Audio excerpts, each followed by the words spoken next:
ومقداره العظيم. جماعة muna nan a cikin kasan Kano, mu ne naku a nan daga studio Alhaji mai suna Malam Diwani Sheikh. Muna nan a wurin shehinmu, shehi wanda ake cewa Sheikh Malam Tayyabu, wanda yake jama'a da dama sun sansa, wasu kuma ba su san shi ba. To ba shakka tun da Allah ya kawo mu nan za a kara kuma sanin kowane ne shehu. To shehu muna nan tare da kai, muna maka salama ta aminci, mabociya rahama, salama mutane aljanna, ita ce assalamu alaikum wa rahmatullahi ta'ala wa barakatuhu. Alaikum salam wa rahmatullahi ta'ala wa barakatuhu. Sai to mutane wasu ba su san ka ba, a nan ne muke tambaya mu ga ko shehu wane ne. Alhamdulillah, a'udhu billahi min shaitanir rajim, bismillahir rahmanir rahim, alhamdulillahi rabbil alamin, arrahmanir rahim, maliki yawmiddin, iyyaka na'budu wa iyyaka nasta'in, ihdinas siratal mustaqim, siratal ladzina an'amta 'alaihim ghayril maghdubi 'alaihim waladdallin. Amin. اللهم صل على سيدنا محمد الفاتح لما أغلق والخاتم لما سبق ناصر الحق بالحق والهادي إلى صراطك المستقيم وعلى آله حق قدره ومقداره العظيم. يا همة الشيخ اهدري لنا بهذا المهدر والتعطفي بنظرة تأتي لنا بالزفر. كرو مرة تبيو ما بوتا جدا ونن تلفزيون نا ainihin Sheikh Sharubutu Imam radiyallahu ta'ala da Ghana da kuma masu sauraro. Assalamu alaikum warahmatullahi ta'ala barakatuh. Wa alaikum assalam warahmatullahi ta'ala barakatuh. Kamar yadda aka nemi cewa na faɗi waye ni, to abin akwai nauyi. Da farko dai ni sunana Muhammadu Tayyib, kuma mahaifinmu su ne maulanmu Shehu Muhammadu Dan Almajiri Fage Kano, wanda shi ya kafa wannan unguwa sunanta Ɗaiba. To kuma nan masallacin juma'a ne na Ɗaiba, bisa ga wakilcin 'yan uwa da ke limancin juma'a da idi a wannan masallaci. To kuma na tashi bisa ga tarbiyyar mahaifanmu, dama gidanmu gidan karatu ne. Cikin dakunan iyayenmu ma nan ne aka zaman hadda alkur'ani tun farko kafin a samu ma makaranta, wanda shi Shehu Almajiri ya sa mata Nurul Islam radiyallahu ta'ala. To bayan nan kuma halifan sai canza mata suna ta kuma Madinatul Ahbab wa Talamis. To bayan wannan makaranta mun yi a dakunan iyayenmu a gidanmu tare da ainihin manyanmu, da kuma muka samu zuwa secondary school da na yi GATC Gwale, wato wurin da ake horar da malamai don a samu malaman arabiya da alƙalai. To shi kuma na yi wannan na tun 79 zuwa 84. Daga nan direct na samu admission zuwa jami'ar Bayero, na karanta diploma Hausa Arabic Islamic Studies. To sai na dan shiga aikin gwamnati har zuwa wajen 90s, sannan kuma na koma jami'a na digiri akan Islamic Studies with special. To wannan aikin daman in service ne kenan har na kai 97 ina aikin gwamnati shekara 10 kenan. To sai na tunani kuma sai na bar aikin gwamnati na dawo gida don na yi hidima irin ta iyayenmu, ma'ana mu taimaka musu don mu samu albarkarsu a rayuwa. To Allah da faralarsa ma ya jawo rayuwar har ta kawo yanzu, wanda mu mulaci za mu da haka ba, to amma Allah ya gama baiwa ya ja rayuwarmu. To kuma alhamdulillah mun samu ɗariƙar Maulana Shehu Tijjani da Talala bayan Allah ya yi mu musulmi, iyayenmu musulmi, kakanninmu haka. To kuma tallan gidanmu dai shi halifan mahaifinmu Maulana Shehu Haruna Rashid radiyallahu anhu shi ya ba mu ɗariƙar Tijjaniya, muka yi karbe kala zakari a hannunsa, kuma shi ya kaddamar da ni a cikin ɗariƙar Tijjaniya da laƙi komai a cikin Madinatul Rasul sallallahu alaihi wasallam, wato kamar shekara ta 2003 ta juma'a haka aka yi a Madinatul Munawwara. To wannan shi ne dai har zuwa yanzu a cikin wannan hidima muke. Mu almajirai ne a wannan gida, kuma hadimai ne na shehunnai. Kuma alhamdulillah Allah ya ba mu dama mun yi hajji da yawa, mun yi umra da yawa, mun zai ci annabi sallallahu alaihi wasallam duk a wannan dama, abinda ba zai kasa wajen 30 da wani abu ba. Kuma mun samu ziyarar Maulana Shehu Ibrahim Inyas radiyallahu anhu zuwa Madinatu Kaula tun baya da so Maulana Shehu Abdul Fatih wanda na shekara wajen 14 ina zuwa maulidinsa to tutubin sirri ya rasu daga nan muka dosa zuwa kaula har muka haɗu da kuma tun kan nan ma mun haɗu da 'ya'yan sai da ali sai irin su imam hasan sisi radiyallahu ta'ala anhu da su shi imam tijani sisi da su 'ya'yan su da ɗannan su irin su show mali da kuma 'ya'yan gausi domin alhamdulillah na ga 'ya'yan shehu ibrahim ya sarda lanu sun fahimci da wani abu rayu da wa'anda kuma suka samu intikali zuwa rahmatullah da kuma iyalin shehu ibrahim jikoki suna nan da yawa da muka saba da su domin jin mu dinta da yawa shi ma tun wannan lokacin mu fasa zuwa maulidi madina an muka sadu da rawar maulid mu shehu tijani da talana ko shi yanzu mun zai shehu tijani ya fi so 10 daga fadala Allah to har yanzu wannan Allah ya raya mu muna fatan Allah ya kara mana daga fadala amin shi ne dan rubuntun tarihi da yake amin na'am ya to jama'a mun je gwargwado tarihi da ce mu wanda yake ko da yake da tarihin tafi ga haka an dan gajarta shi saboda lokaci kuma wannan ita ce karo mu ta biyu salo mu da shai a nan farkon salo mu da shi a can kaulaha ne a madinatu bayi a cikin masallacin shai ibrahim radiyallahu ta'ala anhu to a wata karama ɗaya ta auku a farkon salo mu shai ya yi bayani game da batun faida to akwai wata bawiyan Allah wanda take ba yar tarikar tijaniya ba ce a mijinta ɗan tarikar tijaniya ne to ta ji bayanin shi na faida da yake shi tana mamaki ita dai ba ta jin bayanin faida ba shi wannan rana to ta ji bayanin faida har ta ce tun daga wannan rana ta koma tarikar tijaniya ba tana son ta yi faida ba kuma yasa ba saboda ta je faida a bakin shehu da ita tana samun faida wani manufa ne daban amma tun da ta ji bayani a bakin shehu sai ta ce to ta koma faida to wannan babban karama ce wallahi sosai nan ne muka kira jama'a da su yi kokari su hada kai da bayan Allah kamar da shehu Muhammad Busari ke cewa wai za su haral ula linasi unasan li sa'idi fa innahum su'ada'u wai za su haral ila unasan li sa'idin fa innahum su'ada'u Allah ya hore wa mutane wanda ke mai dadin kai ba shakka dole su zama masu dadin kai ko ai sun nema masu dadin kan to saduwa da shayi a rediyo jin wa'azi kawai ta sallama na ga wanda ke sun ganshi yasa muna kira da babban murya jama'a su sadu da bayan Allah saboda su samu alkhairi to shayi muna nan tafi da wasu tambayoyi ne muke son a dan warware mana kalam ba game da batun ganin annan Muhammad sallallahu alaihi wasallam wasu sun ce gani annabi mai yiwuwa ne wasu ko sun ce gani annabi ba mai yiwuwa ba ne wasu sun ce to shi gani annabi in ya yiwu na kai ka gan shi haka san yadda yake ma in ka gan shi ka ce shi ne so suka ce a yi mafarkin shi kawai dai za ka iya kyawa bai yiwuwa ka gan shi to shi muka ce to bari mu tambaya kan wannan cece kuce da ake yi menene bayanin ka akai to wannan magana tana da faɗi to amma a takaicen takaitawa duk guda biyu addinin musulunci ya tabbatar yana iya yiwuwa ana iya ganin annabi sallallahu alaihi wasallam a mafarki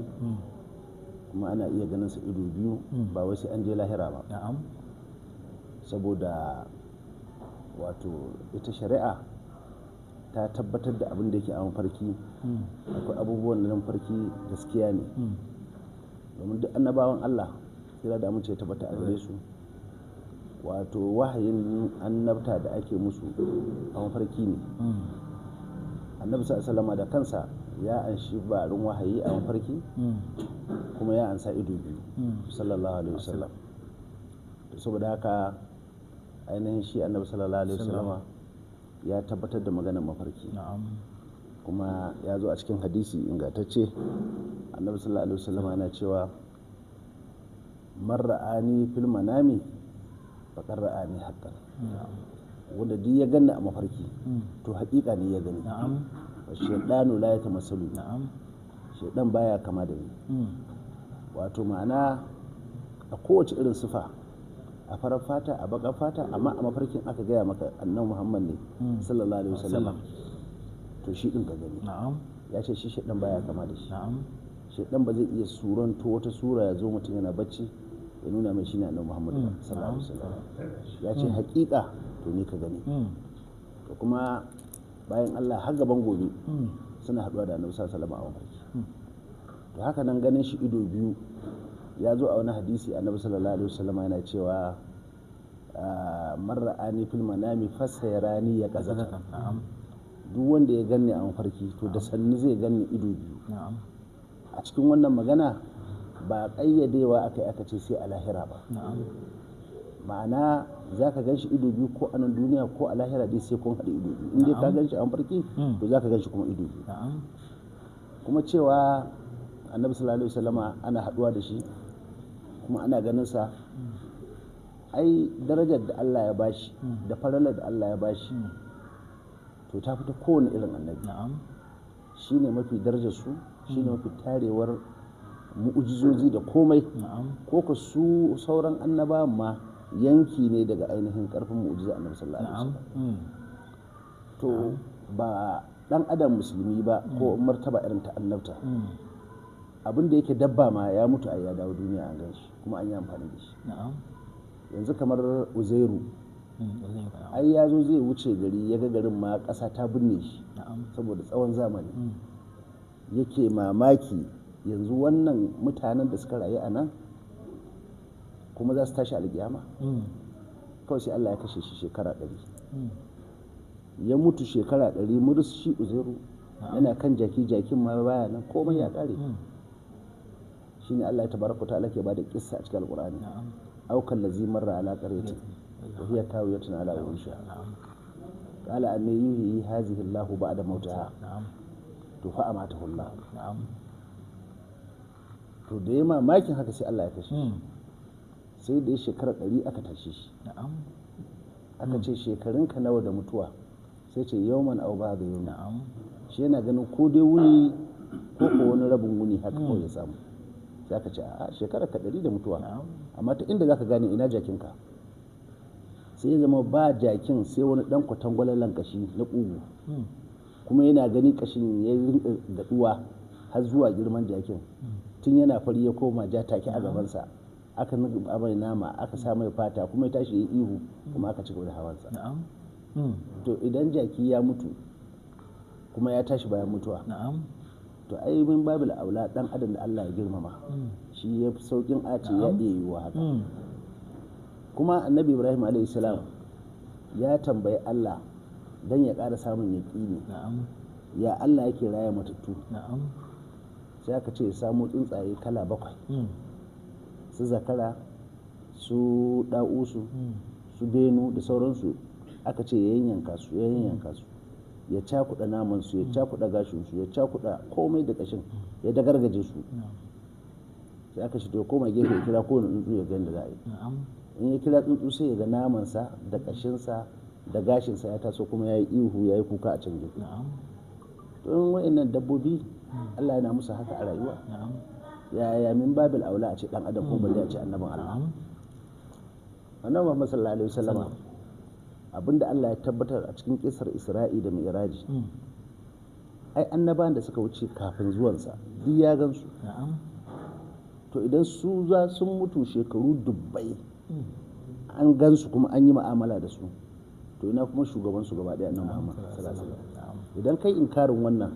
yana nuna kana cewa su annabawan wayannan sun fi shi misali annabi Musa alaihi salam ai Allah da ya zai tafi Isra'il sai da aka gaya mishi sallallahu alaihi wasallam aka ce wa laqad atayna Musa al-kitaba fala takun fi miryatin min liqa'i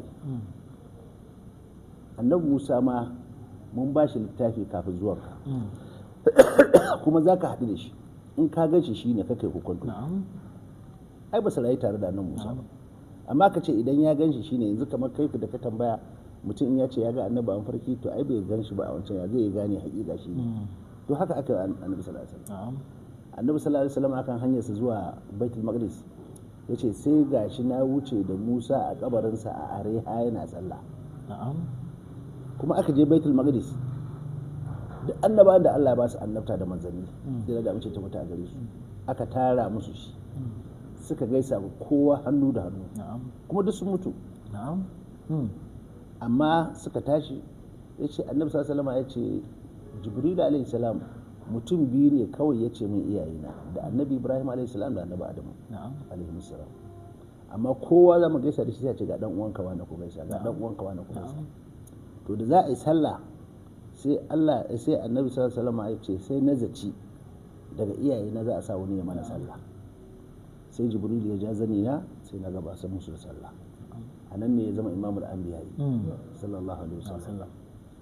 To wa'annan annabawa dukkan su sun rasu, amma kuma ga su sun rayu kuma an yi ibada da su, an yi wani abu tare da su. Har ma bayan an gama sallar Allah ya saukar da aya yana cewa wasu alma narsalna min qablika min rusulina aja'alna min dunir rahmani alahata yu'badun. To wannan aya a baitul maqdis aka saukar da ita. Masu maka ƙarya a maka cewa an yadda abautawa lata da uzza, to duk annaba kun ce wai annabawan da haka suka zo da shi, to ga annabawan nan mun tara maka su ka tambaye su ka ji mun ce abota wani abu ba Allah ba. To kaga wayannan annaba duk ana ganin su a shi. To banda wannan kuma da zai hau sama mi'raji daga sama ta ɗaya inda aka sa annabi Adam alaihi salam har zuwa sama ta bakwai inda annabi Ibrahim alaihi salam yake, duk annabawa aka saka kuma duk sun rasu. Kaga shi ana ganin su. Sannan kuma da ya je ya anso sallah 50 aka bashi, da ya dawo sama ta shida anan ya samu annabi Musa alaihi salam. Ya tambaye shi mai aka baka, ya ce an bani daga abin da aka bani sallah 50 ni da jama'ata. Ya ce ba za su iya ba, na jarraba musu cikin abin da bai kai haka ba su iya ba jama'ata, ka je ka nemi Allah ya rage maka.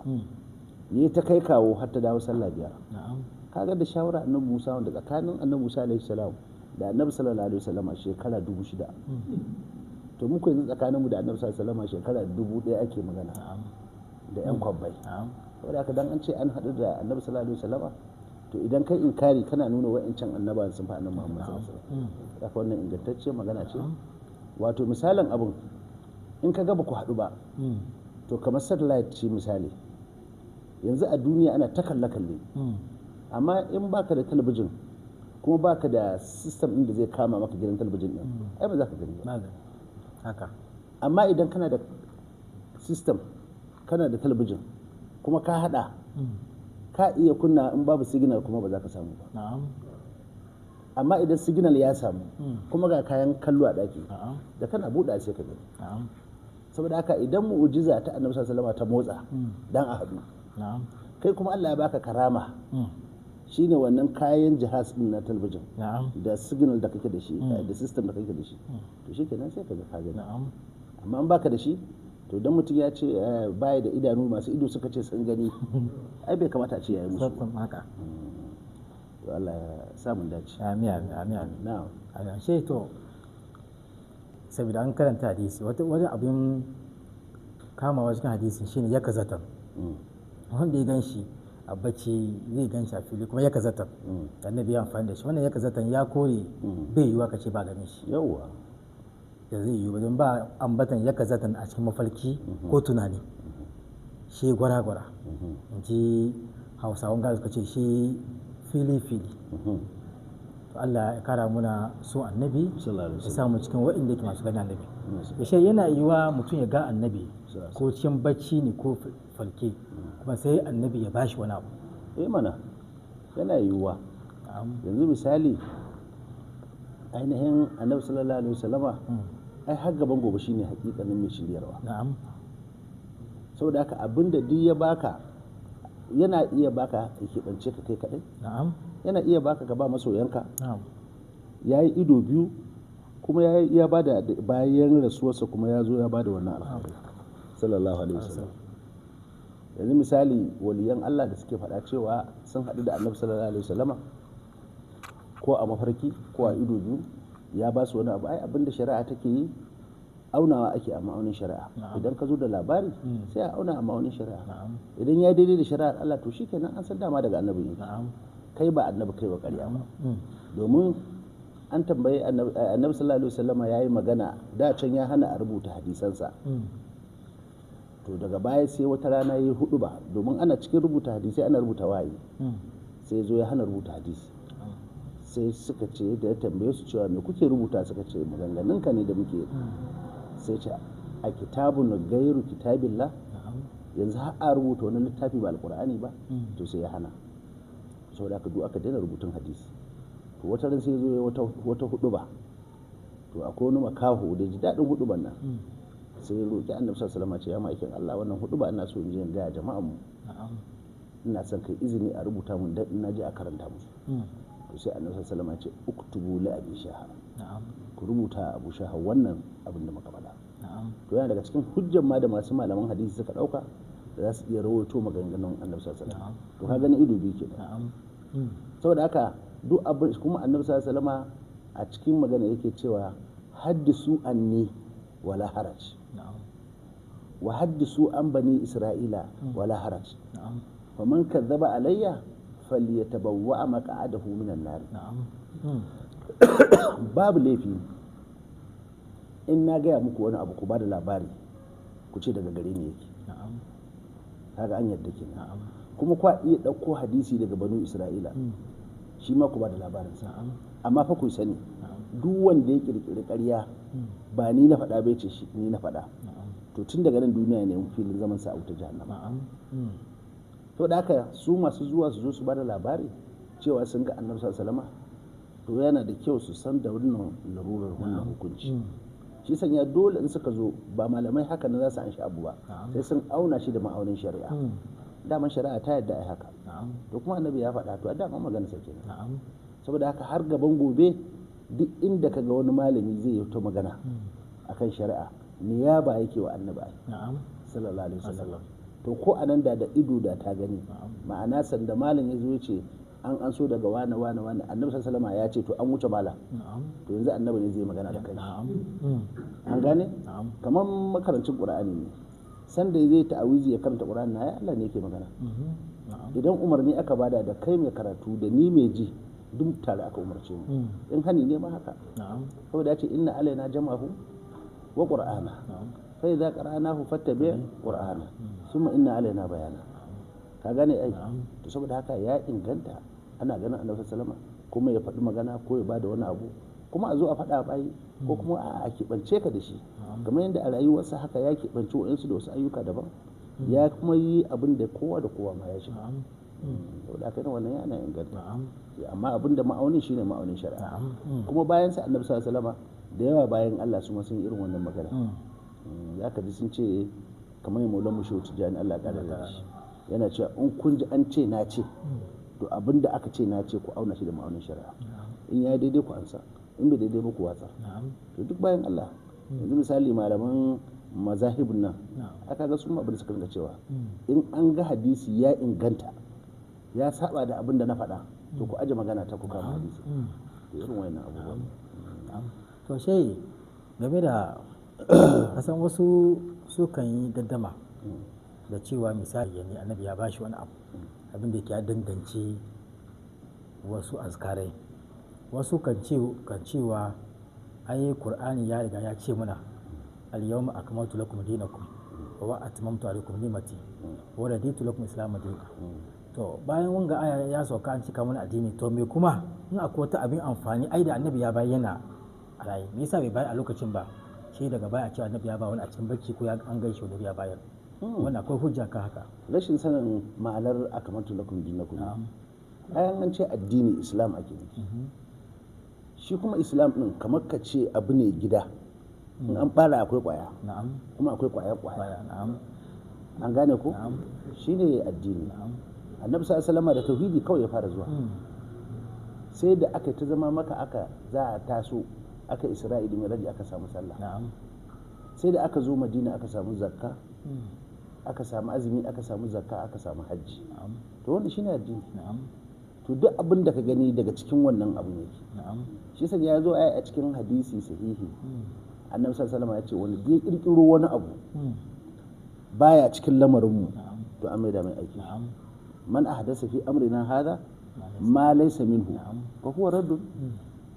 to ashe akwai abin da za a samu ma minhu ne to an samu ma minhu sai a ansa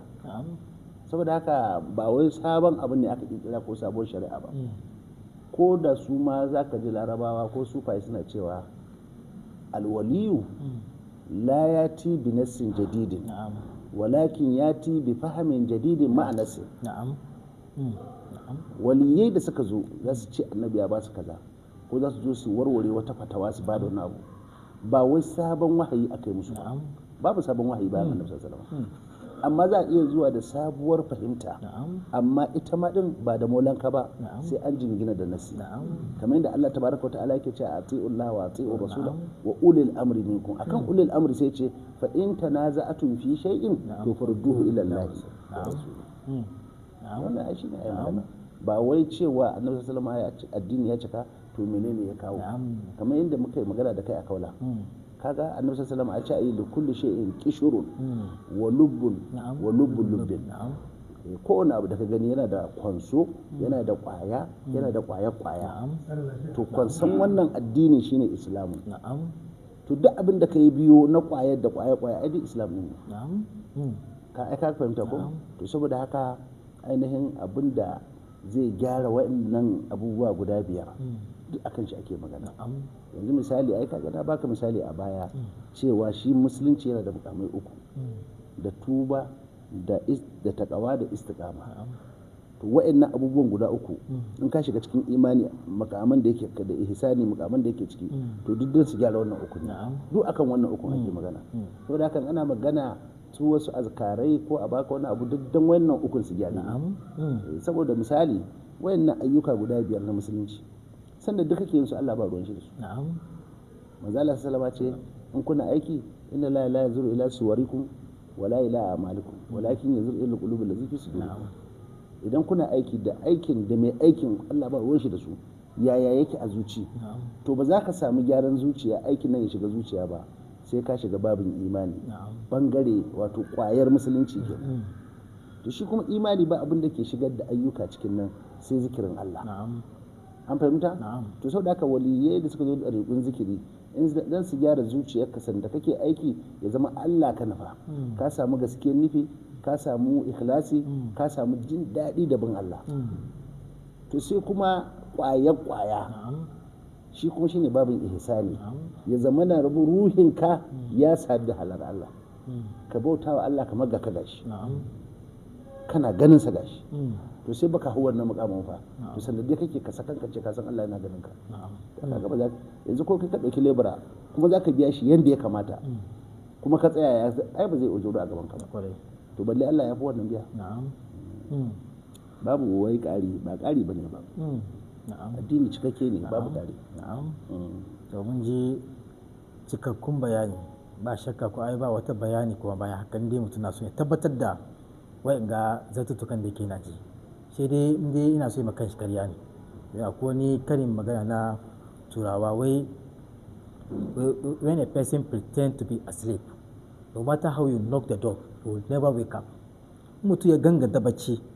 ya yi kamar yana bacci ko ba bacci ba ko ya ka kunkwasa kofa bai tashi tuna ba bacci ba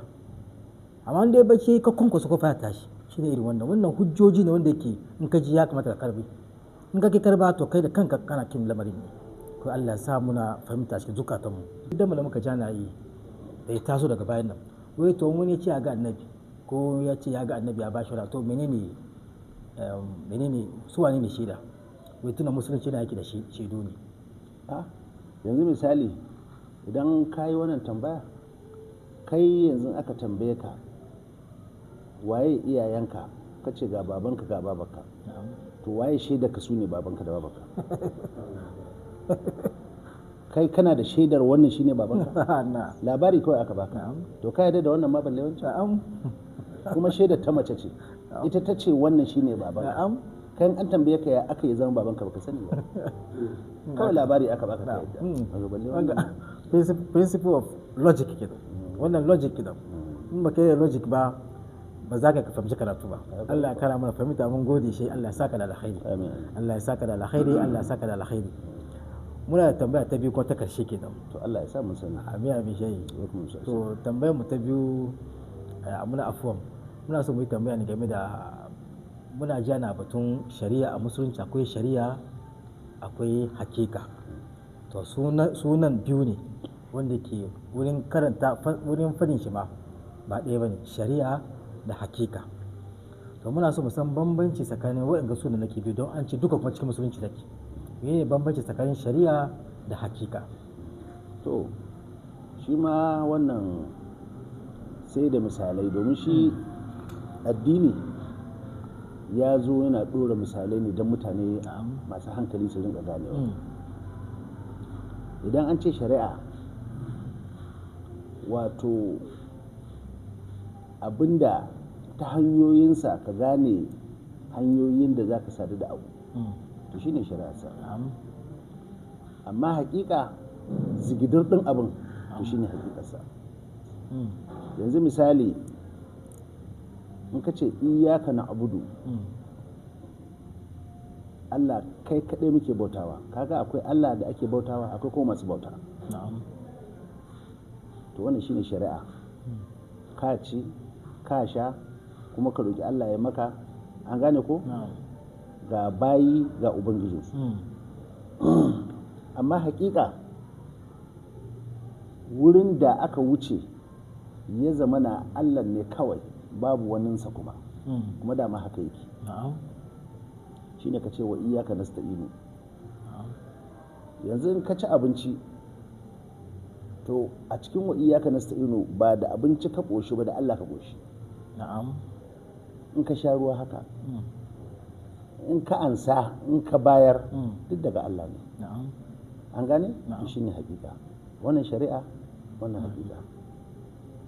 Yanzu misali Allah tabaraka wa ta'ala na cewa in tansurullaha yansuruku. In kun taimaki Allah, Allah zai taimake ku. To shi Allah wani taimako yake nema? Aka ce addinin Allah in ka taimake shi Allah zai taimake ka. An gane ko? To wannan shari'a ce. Amma Allah da ya ce waman nasru illa min indillah, ta ko ina ka samu taimako to daga Allah ne kawai. Wannan shine hakika. An gane ko? To akwai maganganu a kansu da yawa wanda suke alƙur'ani ciki da irin waɗannan misalai wanda har ƙarshe zai nuna maka hakika. To amma misali na kusa saboda yanayin lokaci, wato kai zigidir ɗinka baka da riga to hakika ka kenan. Ka saka wannan rigar da wannan hular su kuma shari'a ne. An gane? Saboda haka ashe hakika kamar ka ɗauko ya tsana mai girman mutum, an gane? Ka saka mata kayan ado, ai ba mutum mace ba. To wannan shari'a kenan. Kuma a samu mace mutum amma zigidir a waje, kaga ita kuma mahaukaciya ce. Sai aka ce ka aure daya, wace za ka aura? Wannan ke da kaya. To me za ka daita? Ka gani? Ya tsani ce fa. Dan an sa mata riga kawai ka aura. Wannan kuma mahaukaciyar da za ka ɗebo kayan ya tsanin nan ka saka mata, ta zama mutum. An gane? To shi ne misali. Saboda haka duk inda ka gani abu na tafiya yana tafiya cikin biyu, yana tafiya a shari'a da hakika. Shi sun ya koda babin fuqaha suka ce abinda ake nufi da aure a shari'a al'aqdu. Daura auren,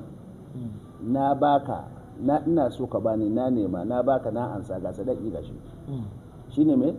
Annikahu lugatan kenan.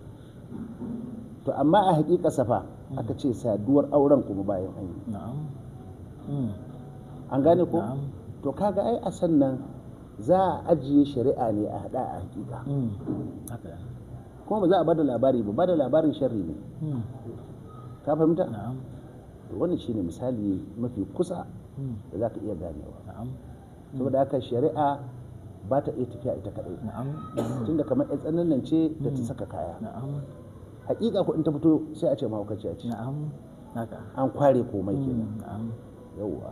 To haka misalin abu. A takaice kenan. To jama'a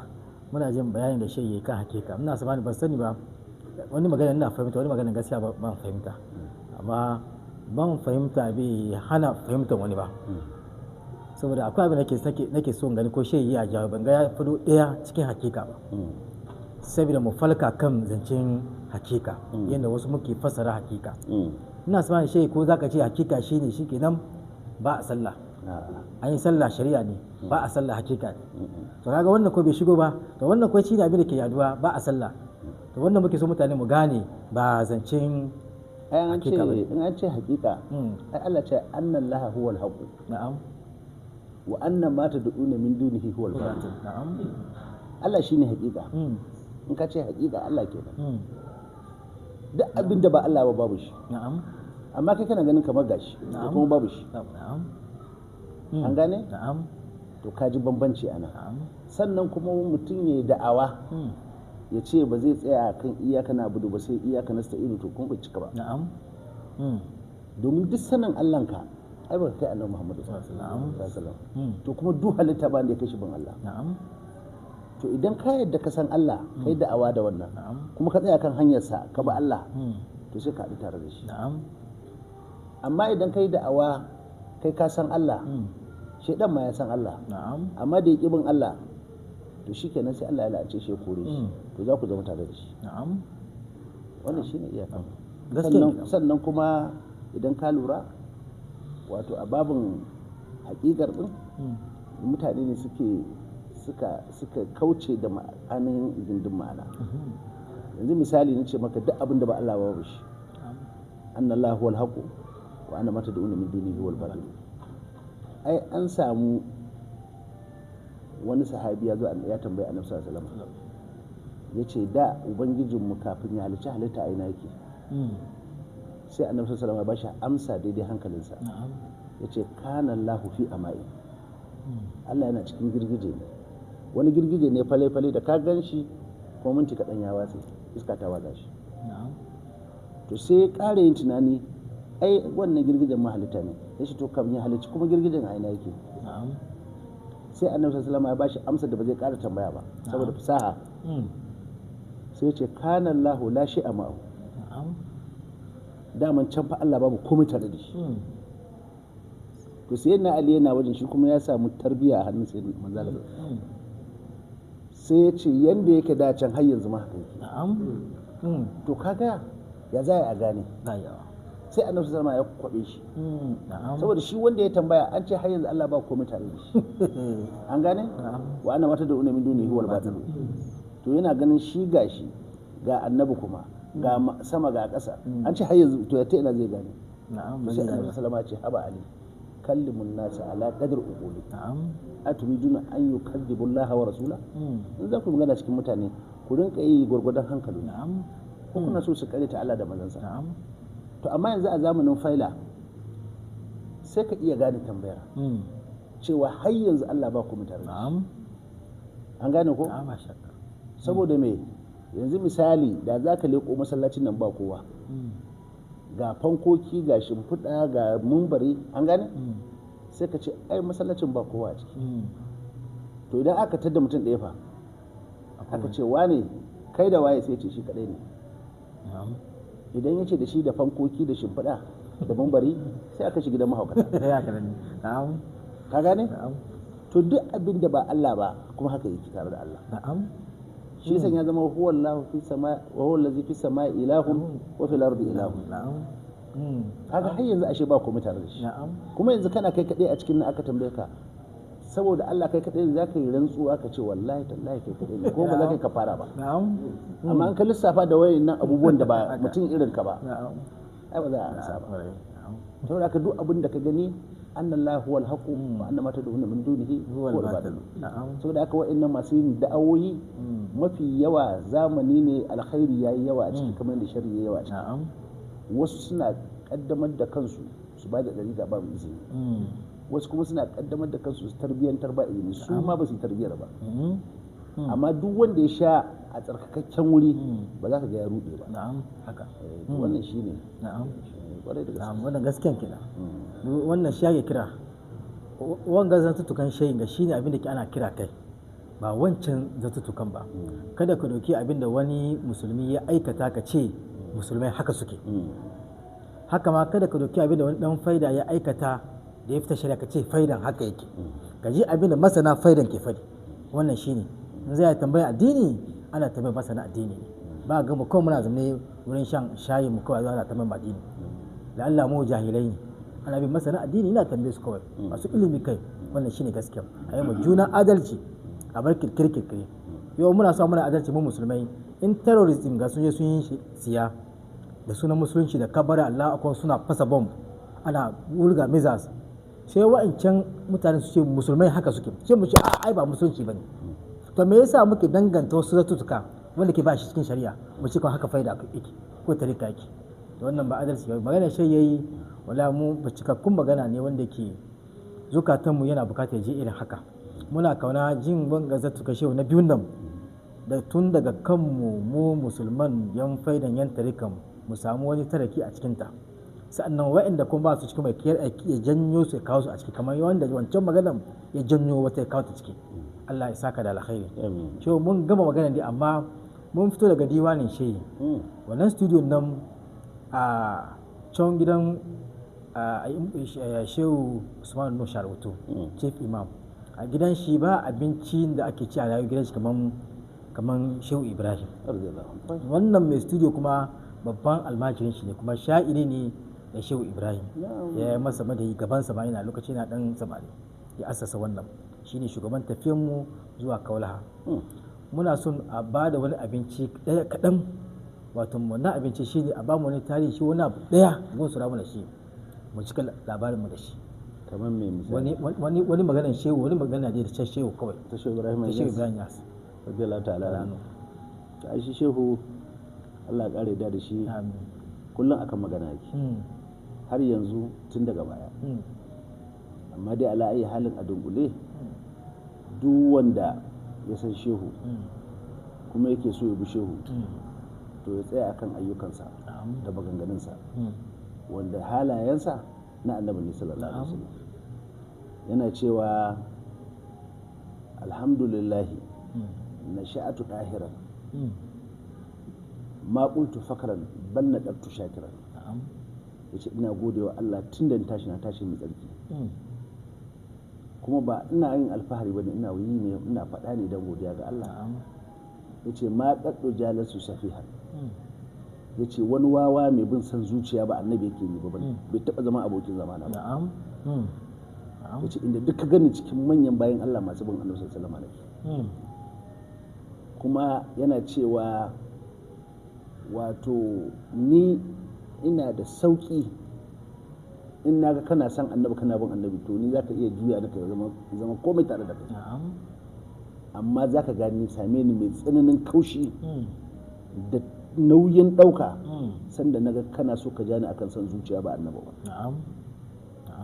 kuma shehu Allah ya ƙara da shi yana cewa ni yanda zahirin annabi sallallahu alaihi yake haka zahiri na yake yanda baɗinin sa yake haka baɗinin ma'ana yana san annabi sallallahu alaihi yana bin annabi sallallahu alaihi kamar yanda inuwa ka take binka ba daɗi ba rage shi san ya ce idan sara khairun nasi sirtu wara'a wa in halla yawman fal masiru ba'id wato sai ka ci in annabi ya tafi shehu na bin shi a baya ba haka ake nufi ba mubalaga ce cikin biyayya yana son sa yana bin sa kamar yadda inuwa ka take bin ka a bayan ka to kuma da yayi haka shi Allah tabaraka wa ta'ala da faralarsa duk wanda ya biyo hanyar annabi sallallahu alaihi wasallam abinda aka dora shi da iya ikon sa to abinda ke cin sai Allah ya mai ana to kuma shi shehu Allah ya mushi ya ce hamani an dahar musii wa innani ala sunan al-hadil lazillahu la yuqzi duk wata gurbatattar rayuwa ni ban san ta ba bakin talauci mai kada kato ko mai karfin sa ban rayu da shi ba bakin jini da tsana ban san su ba rashin biyan buri ko na mutu aiki na tsaya ban san wannan ba yace me yasa na samu wannan na tsaya ne akan sunan annabi Muhammad al-Hadi sallallahu alaihi wasallam wanda Allah bai kunyata ba bai taba ba ni ma ban kunyata ba ban tabe ba har gaban gobe wannan alherin na Allah da kofar nan ta alheri bata rufe ba duk wanda ya tsaya akan hanyar shehu hanyoyin annabi ne sallallahu alaihi wasallam yanda aka yi shehu haka za a yi shi kuma alqur'ani ma haka ya faɗa yawma la yukhzillahu an-nabiyya wallazina amanu ma to wannan shine a dunkule inda an ce dan takaita na'am Allah ya saka da shehu karama Allah ya saka da shehu alkhairi Allah ya masa sakayya ma Allah ba mu albarkacin shi kawai da mu ce saboda albarkacin shehu muke bukata shi Allah ya ba mu albarkacin ku amin saboda ba ku duniya akwai matsala ana cewa duniya ilimi na tafiya ba ilimi bane ake Allah ke fidda shi cikin kan mutane masu ilimin ne ke tafiya ba masu ilimin ba ilimin kenan ko ga masu ilimi ko ba su magana. ai muna cikin zamanin faila babu abin da za a yi asara a kai tafiyar malamai ba zai sanya ainihin a rasa sha'anin Allah haka shi Ibrahim ya Allah ga dace na cewa in mitu fallahu khalifati fikum na'am lillahi al-amru min qablu wa min ba'd na'am idan na rasu Allah shi zai tsaya mun a cikin ku na'am bayana na'am kuma kakku rude ko da ina da rai da Allah kuke mu'amala ba da ni ba na'am domin duk na Allah ana so a yi da shi dan Allah na'am to dan wannan ya mutu shi Allah baya mutuwa yana na'am saboda haka Na'am. muna da raja'i kyakkyawa a wajen Allah tabaraka ta'ala na'am addinin Allah ba zai rauni ba na'am insha Allah insha Allah yana nan kuma zai ci gaba da fitar da abin da ya kawo na'am Allah karama shi karama Allah karama shi karama akwai baturi da ya rubuta wani littafi ana ce mai the sainthood the flood of the sainthood to kan shi Ibrahim ya rubuta ya yi bincike ya yi abubuwa ya ce wai Sheikh Ibrahim's knowledge is a flooded knowledge which has no stopped. Ya ce ilimin shi Ibrahim da ke kwarara ta faidan nan to ilimi ce wanda ke bai da iyaka ba ta tashiwa da safi a ci a kare ba har duniya ta tashi. Allah To Allah ya sa mu mana masu albarka cikin sa. haka yake Allah ya sa mu masu albarka cikin sa. Muna nan tare da Zakiru. malam bala Zakiru ya bukaci Zakiru ya yi zikiri. Zakiru yana kai mu wasu zamani da mun ji zikiri irin can muna tunawa da Shehu Tauzi. Shehu Tauzi na Shehu Ibrahim na gane na abin nan direban Nkuruma shine direban wato mai tuka sofin shugaban kasa Nkuruma amma lokacin Nkuruma shugaban kasa ne shi Shehu Tauzi ke tuka shi da Shehu Ibrahim ya bayyana ya manta da tuki kawai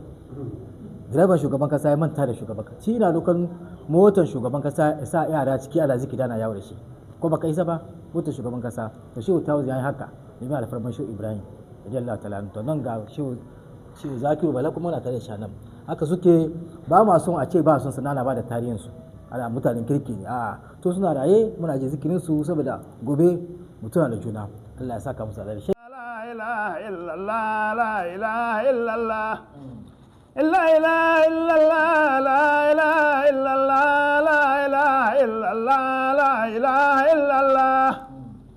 La ilaha illallah, la ilaha illallah, la ilaha illallah, la ilaha illallah. Allah la ilaha illallah, la ilaha illallah, la ilaha illallah, la ilaha illallah. Allah la ilaha illallah, la ilaha illallah, la ilaha illallah, la ilaha illallah. La ilaha illallah, la ilaha illallah, la ilaha illallah, la ilaha illallah. Allah la ilaha illallah, la ilaha illallah, la ilaha illallah, la ilaha illallah. Allah la ilaha illallah, la ilaha illallah, la ilaha illallah, la ilaha illallah. سيدنا محمد رسول الله عليه سلام الله اللهم صل على سيدنا محمد الفاتح لما أغلق والخاتم لما سبق ناصر الحق بالحق الهادي إلى صراط المستقيم وعلى آله العظيم سبحان ربك رب العزة عما يصفون وسلام على المرسلين